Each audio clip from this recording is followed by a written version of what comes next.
Good morning, শুভ লক্ষ্মী পুজো সবাইকে। প্রথমে আমি ঘুম থেকে উঠে ফ্রেশ হয়ে আসলাম। আজকে আমি তোমাদের সঙ্গে লক্ষ্মী পুজোর কিছু মুহূর্ত শেয়ার করব। প্রথমে আমি নাড়ু বানানোর জন্য নারকেল কুড়িয়ে নিচ্ছিলাম। তারপর আমি নাড়ু বানানোর জন্য নারকেলের সব উপকরণ মিশিয়ে পাক দিয়ে নিচ্ছিলাম। আমি আর ঠাম্মা দুজনে একসাথে মিলে নাড়ুগুলোকে সুন্দর শেপ দিয়ে নিলাম। কে কে নারকেলের নাড়ু খেতে পছন্দ করো কমেন্ট করে জানাও। তারপরে আসছে আমার ব্লগের সবচেয়ে আকর্ষণীয় জিনিস, আলপনা। আমি আলপনা ঠিক দিতে পারি না, আর কার্পেটের ওপর আলপনাটা ঠিক বোঝা যাচ্ছিল না।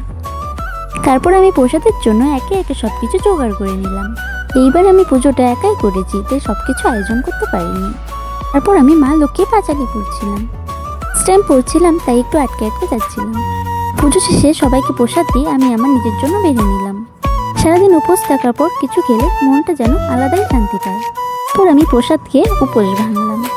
তোমাদের আজকে পুজো আমার এই ছোট্ট ব্লগটি কেমন লাগলো?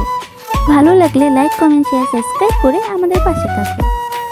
সবাই প্লিজ আমাদের একটু এগিয়ে যেতে সাহায্য করো। আজকের মতো টাটা, দেখা হচ্ছে পরের ব্লগে। লক্ষ্মী পুজো ভালো কাটুক।